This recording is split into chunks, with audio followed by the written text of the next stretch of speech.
Olá, eu sou Michel Alcoforado e vamos começando aqui mais um Caoscast. Você já sabe, esse aqui é o espaço de fritação de ideias do Grupo Consumoteca em parceria com o UOL-TAB. Por aqui, a cada 2 semanas, a gente se reúne, frita ideias, pira o cabeção sobre antropologia, comportamento, consumo e outras cositas mais. Olha, acharam que eu ia fazer o Faustão e o Thiago Leifert, né, ia aparecer e nunca mais ir embora. Voltei depois das férias que me dei, merecidas. Pois bem, olha, dizem que nas férias é um tempo bom para você relaxar, para fazer coisas que você cotidianamente não faz. E sexo é uma delas, né? A gente deixa para fazer durante as férias, porque na correria do dia a dia tem ficado difícil pra caramba. Pois bem, isso é porque você é millennium, deixa pra transar só nas férias. Mas, em geral, o que tem dito por aí é que o pessoal da geração Z tá transando menos, inclusive quando pode. O tema de hoje, a gente vai discutir sobre esse negócio que temos chamado de ponto Z. Tem gente explicando pra todo lado, explicando por quê, perguntando por quê. Tem resposta pra caramba pra essa questão e boa parte delas tem aí um outro caminho, uma outra explicação diferente daquelas que você tem visto naquilo que tem dado muito clique. Como sempre, eu não sigo nessa toada sozinho, sempre muito bem acompanhado dos grandes caóticos que seguem nessa nave. Marina Roale veio, ela que é head de pesquisas do Grupo Consumoteca, tá por aqui. Tiago Faria, que sabe tudo sobre tudo e é um grande caçador de prazeres e de boas imagens. Sexo incluído aí, Ti? Entre os prazeres. Já foi mais, viu? Mas...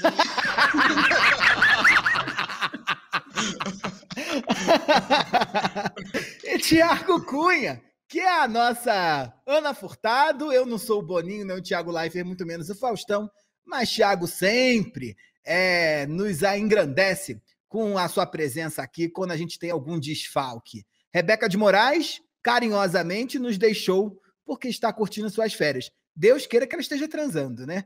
Porque na nossa geração precisa tirar férias para transar. Diz ela que tirou para isso.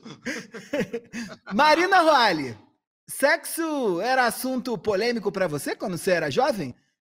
Só para fazer aqui uma correção, faz tempo que eu não cito a mansão Itaipu. Como é que anda, hein? Estamos em obra aqui. Se vazar umas marteladas aí, vocês me perdoem, porque eu estou nessa estatística da casa reformada na pandemia. Vamos ver o que sai daqui. Mas estou negociando aqui, fiz uma árdua negociação com todo o pessoal para que eles me dessem essa 1 hora para a gente conseguir falar. Mas, Marina, sexo é polêmica em Niterói até hoje, né? É um grande tabu.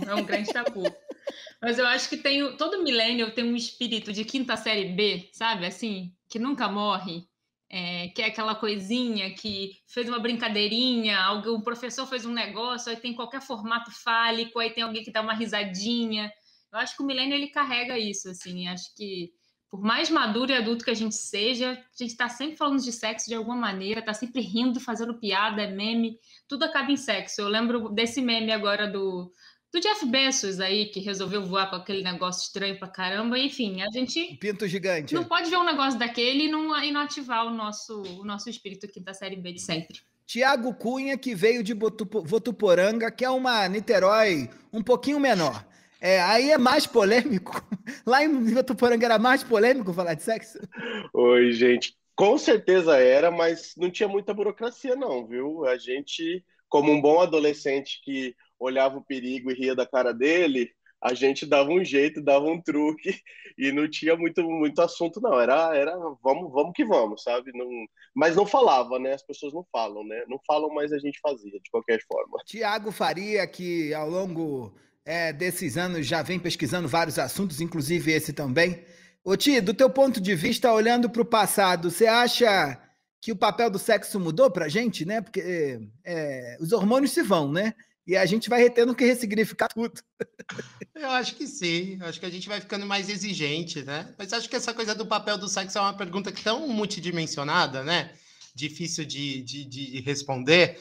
Porque, de um lado, parece que o sexo está num lugar muito parecido com o que já teve, no sentido de organização, de interdito. Quando eu olho para a sociedade que ainda é falocêntrica, misógina, que precisa de uma força descomunal de contrapeso para se mover minimamente.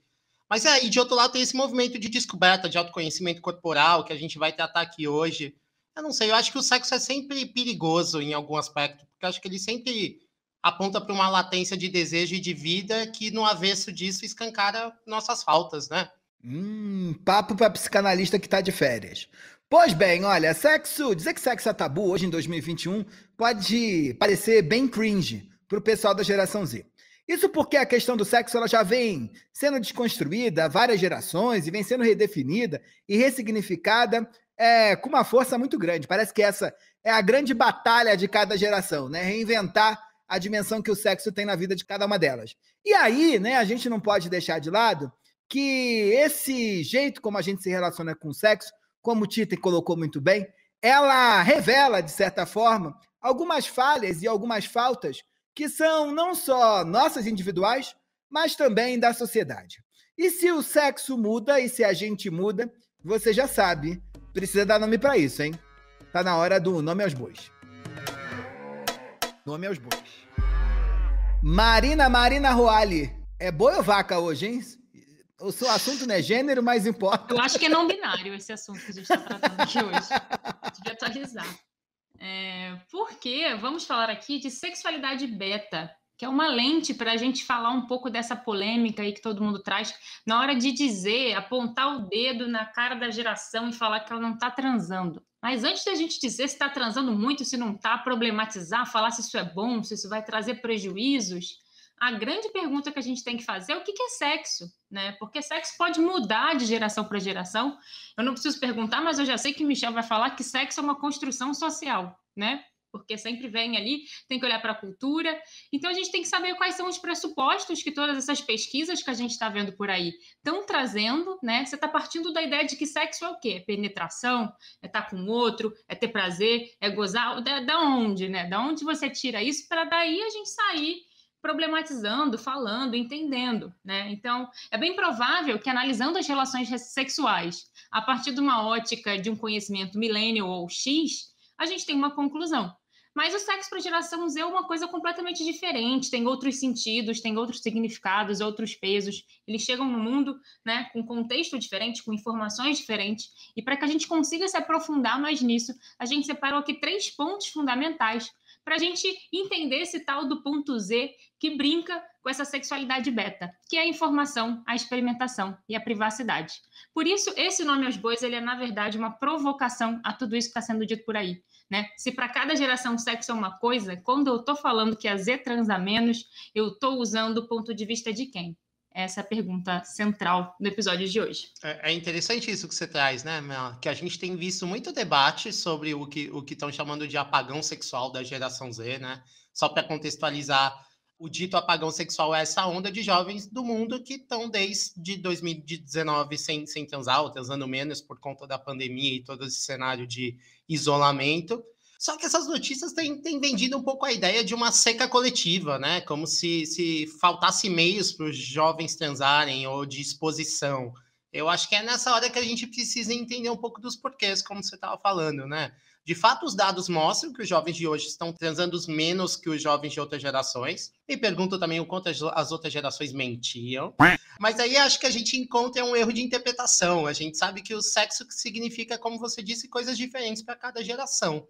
Para os boomers, fazer sexo significava uma liberdade, porque na época, por uma série de fatores conservadores, transar não era algo tão natural ou acessível. Basicamente, tinha essa obrigatoriedade de ser só depois do casamento, sobretudo para as mulheres, obviamente. Era uma forma para os boomers da sexualidade marcar o início de uma vida adulta, né? A sexualidade tinha esse papel de amadurecimento, que era importante para a época, era um marco. Acho que não à toa o sexo era algo foi e é algo tão marcante para essa geração, porque envolvia muito mais do que prazer, era um rito de passagem, efetivamente. Eu acho também que, assim como para os milênios e para a geração X, sexo também tem outros significados, né? Quando a gente compara comportamentos sem ter um parâmetro geracional, acaba criando essas confusões de entendimento, isso começa a ficar meio confuso, porque muita coisa muda, obviamente, de uma geração para outra, tanto que, pelo fato da geração já ter nascido com a digitalização e com esses novos discursos, eles têm um outro modo de lidar com sexualidade completamente diferente da gente, né? Então, isso significa que eles rompem com uma certa inacessibilidade ao sexo, um lugar do segredo e do mistério que ele que ocupava para outras gerações anteriores, né? Então, antes da popularização da internet, eu acho que tinha aquela coisa de ir na banca de revista, comprar uma Playboy, obviamente uma G Magazine, que era um desconforto geral para todo mundo ali. As revistas vinham naquele plástico preto, era um horror aquilo, né? Sair com a revista debaixo do braço, né? Com aquele medo de que alguém vai ver, alguém vai contar pro seu pai, né? Ou entrar naqueles sites que parecia aquela deep web, que era cheio de coisinhas para você ficar clicando. Enchia seu computador de vírus, né? Depois. Não, e se você recebia um nude, o nude demorava tanto para carregar, você tinha que fazer scroll. O tesão ia embora, né? Você gozava antes. Exato. Mas eu acho que os ex têm esse conteúdo erótico, sexual aí na mão, né? Muito de fácil acesso. E isso acontece porque aí o nosso ponto da informação, né, sobre o sexo para os jovens é muitíssimo mais acessível do que era para gente, né? Olha, por causa disso e também por isso, a gente resolveu chamar aqueles que entendem do assunto para participar dessa conversa. Nós fomos bater um papo com a Valentina Felina. Ela é lá do @sexpert Valentina. O que isso quer dizer? Ela entende tudo de sexo, é uma sex expert. E ela contou um pouco para a gente sobre esse papel que as redes sociais têm no acesso à informação sobre sexo para os mais jovens. Olha, Valentina sabe tudo mesmo. Eu acho que existe mais consciência. E eu acho que essa consciência é uma coisa muito boa. Eu acho que o jovem de hoje em dia está mais consciente de muita coisa. E possivelmente também de conceitos, né, de feminismo, conceitos como, por exemplo, consentimento, né, que é uma coisa essencial, né? Inclusive, eu fiz um curso gratuito no YouTube de educação básica sexual, né?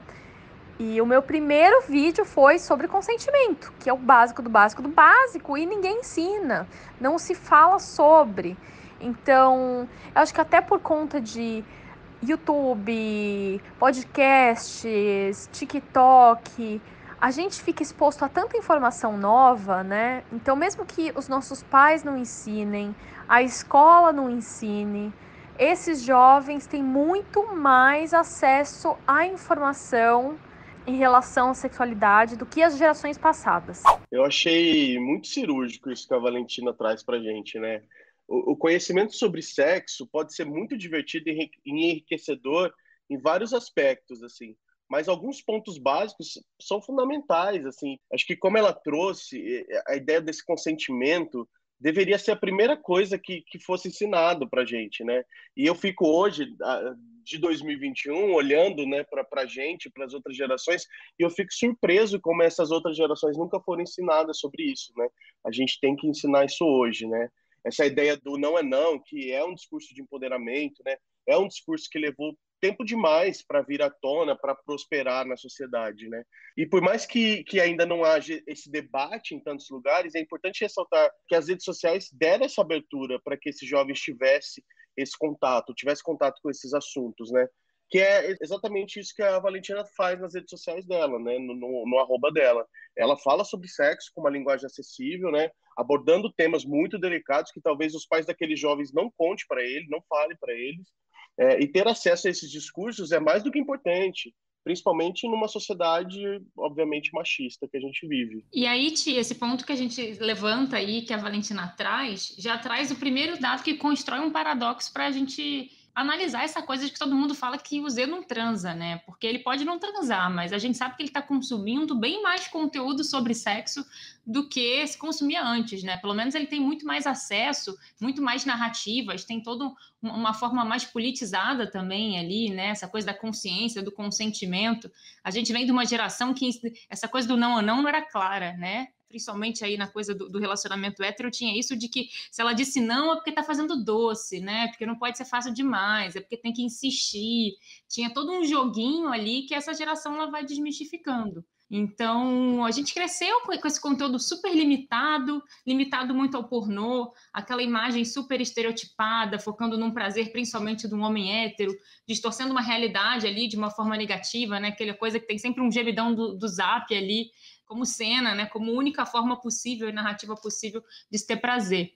Então, acho que é legal trazer essa leitura de que geração é essa que não transa, mas também está consumindo um conteúdo muito mais erotizado por séries, filmes, fanfics, que tem uma construção diferente sobre o que é sexo. Se a gente pegar aí os últimos fenômenos do pop, muito voltados para a geração Z, vários deles trazem a coisa do sexo como um dos elementos principais ali do enredo da série. Sex Life, Euphoria, After, Sex Education, que eu acho que é uma série sensacional para quem quer entender geração Z, são exemplos desses conteúdos que retratam ali um universo de um jovem regado ali no sexo, mergulhado nas mais diversas narrativas, mas com um jeito muito próprio de trazer esse assunto, né? Numa coisa muito relacionada à descoberta, a vários outros pontos de contato do que é só aquela coisa máxima ali do prazer e da sedução. Eu acho, Má, que esses conteúdos são um combo completo, né? Ao mesmo tempo que mostram as maravilhas do sexo, também mostram os perigos, as dores, os abusos, as dúvidas, né? Eles aprendem que sexo é de um jeito mais real, mesmo que seja pela ficção, porque não é uma ficção que foge dos discursos deles, né? Tá mais próxima da realidade. Não é um pornô que exagera em todos os sentidos a história. Acho que, como o Michel disse antes, eles crescerem em um mundo mais digitalizado, que basta dar um Google que você descobre muitas coisas. Sem falar nos próprios avanços dos discursos, que é um ponto aí super importante para entender os Zs. O jeito como eles lidam com aceitação, com autoconhecimento, com diversidade, é desprendido de muitos outros preconceitos que tinha na nossa época. E esse comportamento interfere aí diretamente na forma como eles lidam com o sexo. É como ninguém por aqui da geração Z, né? Já passamos dessa fase da oportunidade de nascer na geração Z, né? Nascemos antes desse jogo todo. A gente foi conversar com a Júlia Puccini. Ela é jornalista, tem 21 anos e compartilhou com a gente um pouquinho da visão dela sobre empoderamento feminino dentro do mundo do sexo. Então, como os jovens, as mulheres e o sexo estão se relacionando nesse mundo de hoje? Júlia. Eu acho necessário os discursos de empoderamento feminino, mas eu acho muito complicado, porque assim, o mundo sendo como é, a gente tá autorizada a sair transando com todo mundo. É isso que se espera.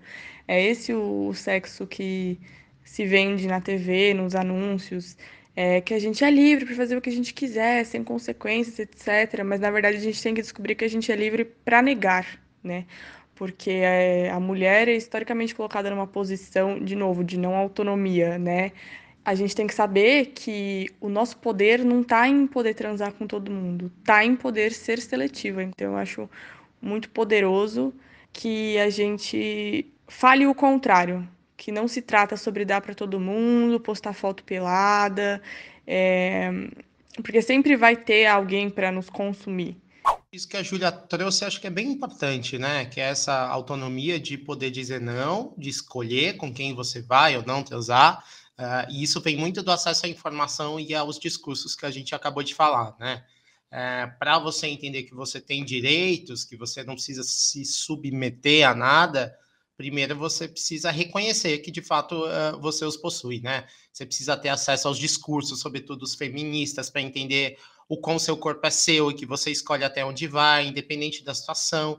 Então, a liberdade não está em você transar com muitos necessariamente, a não ser que você queira, obviamente, mas em poder decidir o que você quer. Eu acho que conhecimento é poder e eu acho isso crucial e, para mim, foi fundamental. Você sabe que eu faço uma retrospectiva de vezes onde fui abusado, onde fui abusivo, onde me abusei, tudo por falta de informação, por um certo constrangimento de dizer, cara, não quero mais, não estou afim.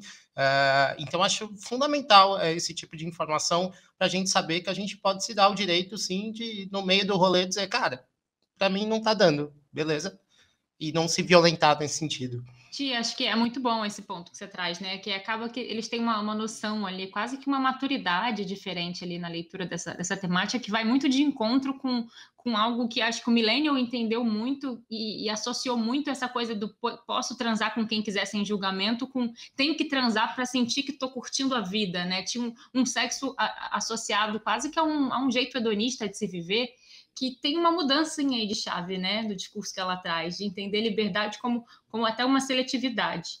E mais que seletividade, entra aí o outro ponto que a gente traz para falar dessa sexualidade beta, que é a ideia de experimentação, né? Por isso a coisa do beta, né? Mais do que você escolher se vai fazer ou não vai fazer, mas tem uma coisa do se é sozinho ou se não é, é muito interessante que para esses jovens, antes de viver com o outro, você vive consigo. Você descobre o que te dá prazer do seu jeito, para aí sim você tentar com outra pessoa. Talvez seja a juventude que consegue ter mais informação sobre sexo antes de transar ali na prática, né? Que é você, na sua virgindade, consegue ter mais especulações sobre tudo que você vai viver. Antes você tinha que ir lá, você ouvia um negócio, ouvia outro, mas era só ali na hora que você descobria, é isso aqui, é desse jeito. Porque você não tinha muito nenhum discurso dessa coisa do que vai lá, se experimenta, né? Então, uma das evidências disso é da forma como a geração vem tratando a masturbação. Isso era um baita de um tabu, acho que especialmente para as meninas. O Ticunha fala aí dessa coisa que tinha do homem ir na banca, né? Que se não era escondido, tinha até uma coisa do pai que tinha que dar a revista para o filho, se masturbar. Mas enquanto isso, as meninas da geração millennial só estavam ouvindo, querida, fecha a perna, fica aqui bonitinha, sentada na postura certa, e menina tem que se dar ao respeito. Era uma coisa que a gente ouvia pra caramba. Então, apesar dessa geração ter desconstruído muito a relação com o sexo, a geração millennial ainda tinha muita dificuldade, né? Foi descobrindo nos últimos anos essa coisa da sexualidade, de uma coisa relacionada à masturbação, ao empoderamento feminino, ao autoconhecimento.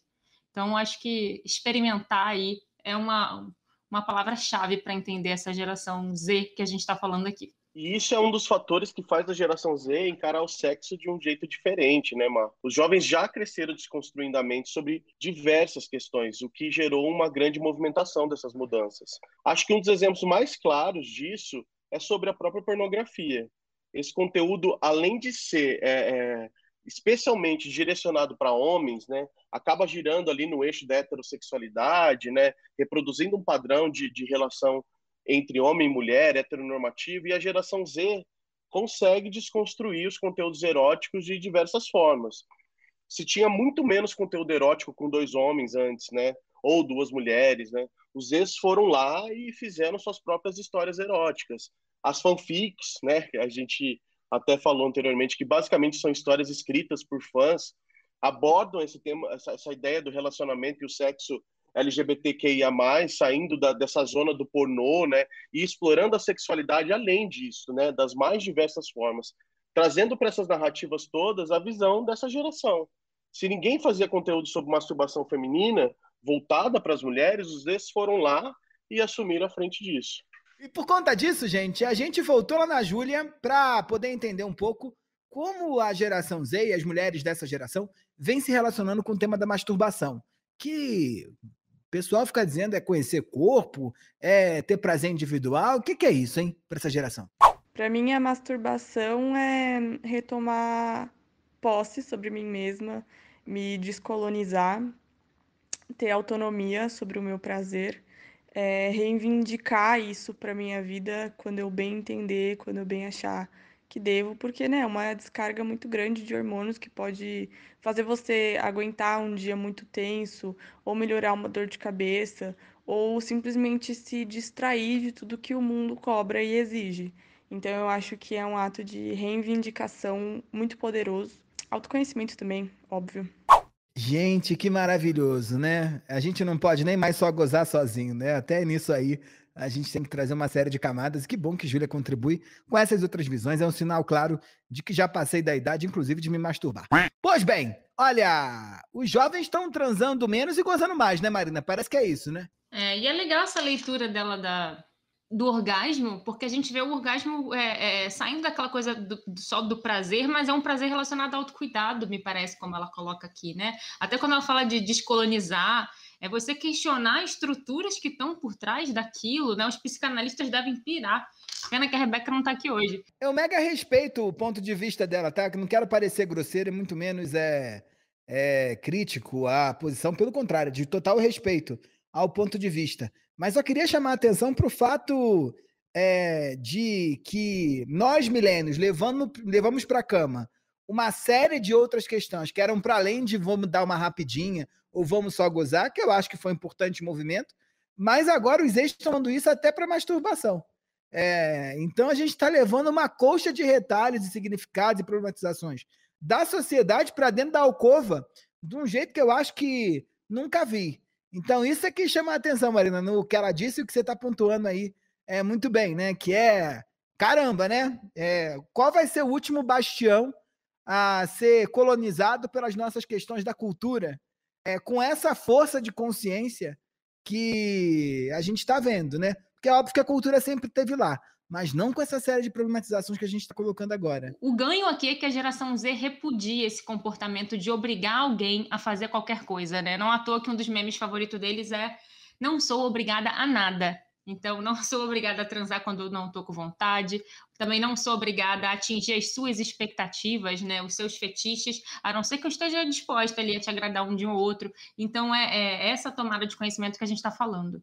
E acho que essa mulher ter esse conhecimento sobre si própria é maravilhoso, né? Ela saber que ela não precisa de um homem ou de qualquer outra pessoa para te trazer prazer é revolucionário. Assim, outras gerações levaram anos, assim, né? Não era com 18 anos que você tinha essa consciência. Então, eu acho que elas estão saindo à frente em relação a outras gerações nesse quesito. É como você falava no Nome aos Bois, né? A forma como as gerações interpretam o sexo é fundamental para a gente entender todos esses pontos que você traz, né? Hoje, a iniciação ao sexo não tem tantas regras, exigências, tem muito menos preconceitos. Então, é sim muito mais acessível, mais fácil, mais aceitável. Transar não tem mais o peso que tinha antes, né? Os jovens não precisam se preocupar com a falta de informação ou mesmo com a falta de opção. Tem os aplicativos aí que estão abertos para quem quiser. Acho que tem tanta má interpretação desse conceito de os ex transam menos que outras gerações, porque falta uma compreensão da visão a partir da perspectiva desses próprios jovens, né? Primeiro que eu acho que tem uma problematização aí que o autossexo também é sobre sexo, né? Você precisa necessariamente de um outro materializado para exercitar a sua sexualidade. E, de outro lado, eu acho que essa galera tem muito menos pressão social do que tivemos, né? Ou que os boomers tiveram. Justamente por isso, não é algo que tenham pressa de fazer necessariamente. Ninguém fica se cobrando, porque, de uma forma geral, também não está sendo cobrado dentro desse contexto de mundo. Eu acho que tem um ponto que você coloca muito bem, Ti, que está em relação, inclusive, à maneira como os ex se relacionam com a sexualidade fora do território da privacidade, né? Até os milênios, a gente vinha muito fortemente o sexo colocado dentro do ambiente da alcova, como se fosse algo que você reserva para a sua intimidade, como se fosse um segredo, e aí não é intimidade de conexão com o outro, não é intimidade de conexão consigo mesmo, mas é quase como se fosse um território do segredo, né? E quando você revela sobre isso, é sempre do jeito que a gente faz, né? Rindo lá do pinto gigante que voa para Marte, para o espaço, do Jeff Bezos, ou rindo desse tipo de coisa que diverte pra caramba a internet, que são os memes. Tem um clássico aí no Twitter, que é a embalagem de sei lá o que tem formato de pinto, ou não sei o que tem formato fálico, e por aí vai. E eu acho que isso muda completamente a maneira como essa geração se relaciona com isso. Eu participei de uma matéria no Universa, que é aqui uma das editorias do UOL, né, há tempos atrás, onde a reportagem falava de uma pesquisa produzida pela um desses sites de encontro, se eu não me engano, o Sexlog, que é até a Mayumi Sato que toca lá, e ela falava do preconceito da geração Z, ou do sentido de não sentido da geração Z, em chupão, que é algo que certamente fez parte da nossa entrada na sexualidade, ou dentro do universo dos afetos, ou do contato com o outro, né? O chupão, ele era quase algo que você questionava e desejava ao mesmo tempo. Ninguém podia achar que podia sair com o chupão, mas quando você saía com o chupão, era um sinal de que a coisa tinha sido boa. E aí era aquele negócio, como é que eu escondo um chupão? Né? Vamos comprar corretivo para tapar o chupão? Como é que fica com esse negócio todo? Minha mãe não pode ver meu chupão e por aí vai. Isso era quase como se o chupão tratasse de uma sexualidade que transbordava o aspecto do segredo, da privacidade, que era a maneira como a gente lidava com sexualidade, né? Era quase como se o chupão era o ato de transgressão. E esses jovens, como tiram o sexo do setor da privacidade, passam nudes aí tranquilamente, como se isso não fosse um grande acontecimento, eles redefinem a maneira como transam e como pensam o sexo, o que é muito interessante. Eu lembro que a revista Capricho ensinava truque de maquiagem, do tom do rosto, o que você faz para esconder quando tinha chupão. Vê se isso ia acontecer numa editoria hoje para a geração Z. Você fala da privacidade, eu lembrei de uma matéria recente, recente não, acho que assim que a Maísa fez 18 anos, né, Maísa que é sempre um grande ícone aí, porta-voz da geração Z, começaram a perguntar como é que estava, se ela estava transando com o namorado, se não estava, e ela veio a público e falou uma vez só, olha, Vocês não vão ficar me perguntando sobre sexo, eu não sou obrigada a falar sobre isso com vocês, quero respeito, não tem nada a ver falar disso, e não vou falar com nenhum jornalista sobre, e acabou.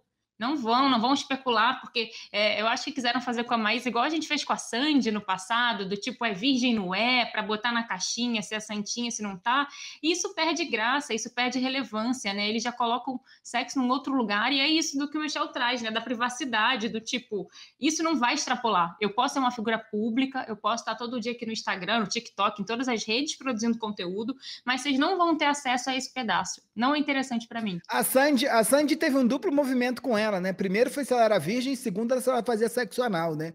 Que é quase o segundo step depois que você não é virgem. Que é tipo, meu Deus, como diria lá aquela moça do sertanejo, dá o toba ou não dá o toba, né? Como é que é o nome? Maraí, como é que é? A Simone. Simone Simari e a Simari, ou aquelas duas lá, né? É isso, né? Que é um outro território, tipo, fulano dá o toba, não sei o que lá. E o toba é uma questão fundamental na sociedade brasileira, já falei pra caramba sobre isso. Agora mesmo um menininho aí, que é ex-BBB, né? Vazou um vídeo dele fazendo beijo grego, que foi uma estratégia de marketing, né?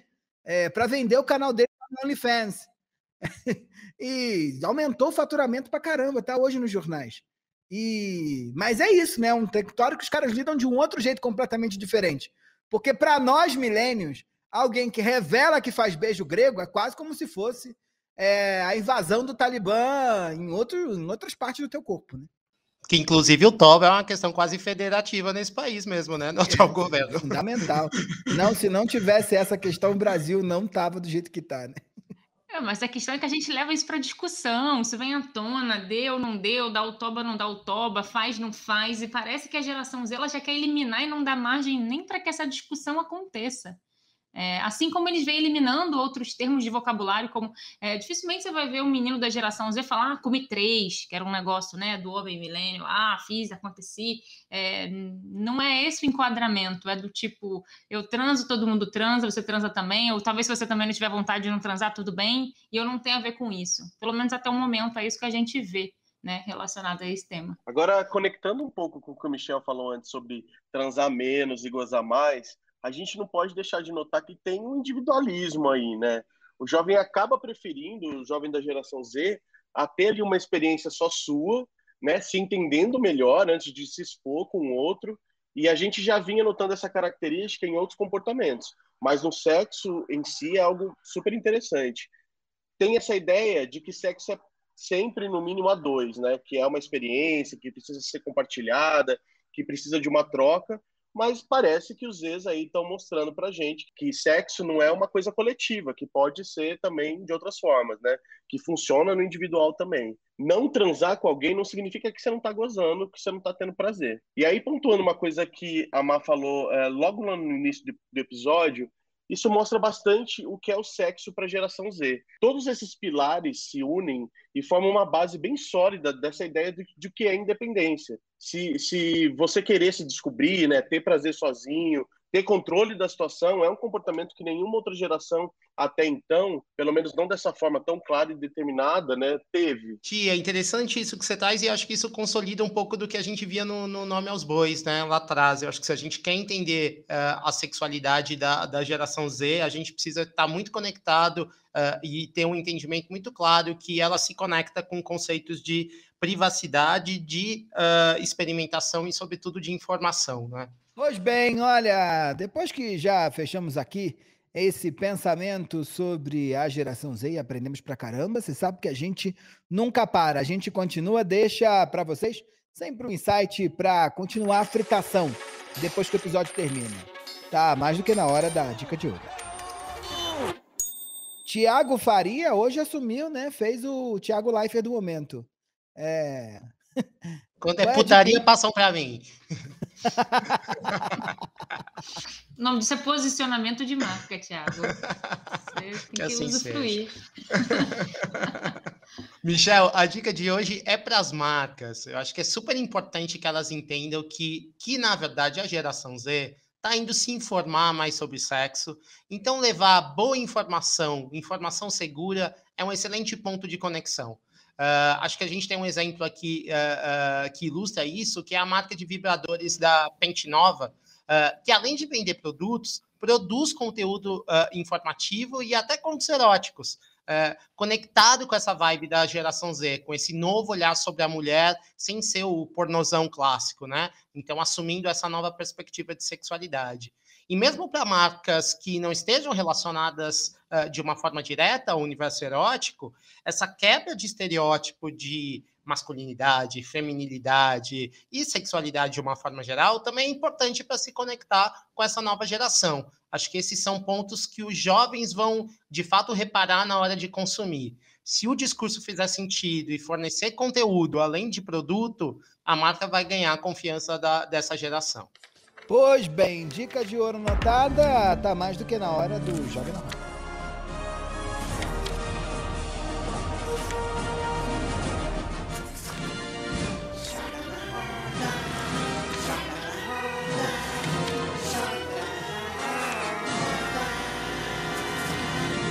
Joga na roda, Thiago Cunha, que chegou chegando. Que trazes? Gente, eu vou roubar um pouquinho no jogo e vou falar de uma série que eu falei lá num episódio que eu vim dar a minha beleza aqui para vocês, que foi o episódio de Guerra de Streams. E eu acho que ela faz total sentido com esse tema que a gente está falando, que é We Are Who We Are, que é uma série da HBO Max. É uma série do mesmo autor de Call Me By Your Name, então ela é bem bonita, né? Tem essa história toda. Mas é uma série que traz a geração Z e traz a sexualidade da geração Z como um background da série, mas assim, muito fluido, muito mais fluido do que uma narrativa completamente diferente do que a sexualidade teria numa série típica de milênio, né? Ela é uma sexualidade muito fluida, então tem descobertas e descobertas de gênero também, de papéis de gênero, de papéis de sexualidade que são extremamente interessantes, e é interessante ver também como eles conduzem, porque conduzem também numa ideia muito da geração Z. Então, We Are Who We Are, HBO Max, é uma super série para amarrar aqui no que a gente está falando. Tiago Faria? Eu vou aqui representar a Rebeca de Moraes amorosamente hoje com uma recomendação cinéfila psicanalítica. Eu pensei muito no Teorema, que é um filme muito clássico do Pasolini. O filme ele retrata a decadência dos valores burgueses italianos da família tradicional do fim da década de 70, e acho muito curioso porque ele se conecta com o nosso tema, porque ele alegoriza essa mudança na sociedade pela visita de um personagem que é super enigmático na casa de uma família burguesa. Ele é meio um anjo sexual, ele vai seduzindo cada ente da família, o pai, a mãe, o filho, a empregada, e traz uma revelação do desejo de cada um, assim. Frente a esse desejo desconcertante por esse cara, cada personagem passa a sofrer um pouco um processo de transformação. Um se descobre, outro enlouquece, outro se liberta. Então esse filme acho que traz um pouco do que eu comentava no início, o sexo como esse conector mais visceral da potência dos desejos obscuros, assim, mas que ao mesmo tempo desnuda nossas faltas. Eu acho um puta filme interessante para pensar sobre sexo. Boa. Eu não vi esse não, eu adoro os filmes italianos porque eles é um tipo de cinema que gosta de pensar decadência, né? Eu adoro aquele A Grande Beleza, eu acho aquilo genial. Eu amo Vou esse procurar. filme, um dos meus filmes favoritos na vida. Para mim também, é um dos filmes favoritos na vida. Podia morar nele, junto com aquele anã, só a gente fazendo assim. Mas o Teorema ou o Grande Beleza que você tá dizendo que é? Ambos, que bom. Então vou ver o Teorema para poder amar também. Marina Roale. Olha, gente, hoje eu vou indicar aqui, é um videozinho, uma pílula de conteúdo da Rita Von Hunt, que eu acho que se você quiser desmistificar qualquer coisa, desconstruir qualquer coisa, tá aí alguém que sabe usar essa palavra sem cair aí nesse lugar nebuloso e mal utilizado de desconstrução, né? Ficou batido. Mas tem uma edição de vídeo, de uma participação dela para QG Portugal, que é um vídeo chamado Primeira Pessoa. E o mote do vídeo é a gente se questionar o que é sexo. E eu acho que tem tudo a ver com esse episódio, né? A gente ficou falando pra caramba que para cada geração sexo é uma coisa, e esse é um daqueles vídeos que você vai caindo em uma série de perguntas até você perceber que talvez você não saiba nada sobre o que é sexo, enfim. Vai lá, que eu acho que é um conteúdo dos primeiros, assim, dos que ela tem para você viciar e ver vários outros. Legal. Olha, a minha dica é um livro. É o livro de uma antropóloga, a Maria Elvira Dias Benítez. É uma antropóloga, se não me engano, colombiana, mas ela já trabalha no Brasil há muito tempo e faz as suas pesquisas aqui também. A sua tese de doutorado virou livro e vale super a pena ler. Se chama Nas Redes do Sexo. A Maria Elvira entrou dentro dos bastidores da produção do pornô nacional para entender como é que você constrói imagens e toda uma trama que desperte o interesse dos outros. Vale a pena para saber por que o Xvideo motiva a tua vida, né? Mas vambora! Vambora pro Manda Já! Thiago Faria, temos? Temos, Michel. A Flávia Regazzo comentou que ouviu o nosso episódio Filhos da Pandemia e Amor. E ela é mãe, né? Então ela deve ter se identificado com esse episódio. A gente fica super feliz que você tenha gostado, Flávia. Um beijo grande pra você. Marina, se o povo quiser mandar mensagem pra gente, faz como, hein? Olha, só seguir a gente no @Grupo Consumoteca, manda seu recadinho lá por DM pra gente, manda meme, manda sticker, manda o que quiser, ou pode também fazer aquela cartinha pro consumoteca@consumoteca.com.br. Relembrando as palavras de Rebeca de Moraes, não mandem cartas, né? Não mandem cartas de papel, a gente ainda recomenda que, apesar de vacina rolando aí, a gente sair de casa quando for realmente necessário. A gente vai ficando por aqui com mais uma edição do Causcast. Lembrando que esse podcast maravilhoso é uma produção do Grupo Consumoteca com o UOL Tab. Do lado de lá, Olivia Fraga e Juliana Carpanês mandam. Do lado de cá, a produção é por conta de Marina Roale, Fabiola Gomes e Mônica Lewandowski. É assim, Lewandowski, Marina? Né? Lewandowski. Pois bem, um sobrenome chique desse, nós não temos nem polaco o suficiente para dar conta de falar. O roteiro fica por conta de Bruna Capasso e a edição é do maravilhoso Wesley Xavier. Diga olá, Wesley. Oi, gente. Oi, gente. Deixa Olha, eu acho que vai dar engajamento esse oi, gente. Ai. Finalmente revelada a voz de Wesley Xavier. Disseram que é sexy no episódio sobre sexo. Deixa aqui meu agradecimento especial aos convidados desse episódio. Um beijo gigante para Valentina e para Júlia. E um beijo para todos vocês caóticos e peço que se cuidem, fiquem em casa, usem máscara, porque a variante Delta tá aí para deutatizar tudo. Um beijo, Marina Roale. Tchau, tchau. Tchau, tchau. Beijos caóticos. Thiago Faria. Hasta luego. Beijos permissivos, caóticos, com licença. E o Ticunha maravilhoso, que volte sempre, né? Volte, volte. Ah, pode deixar. Vou sempre cumprir meu papel aí, Diana Furtado. Beijitos. Até a próxima, gente. Um beijo grande. Tchau, tchau.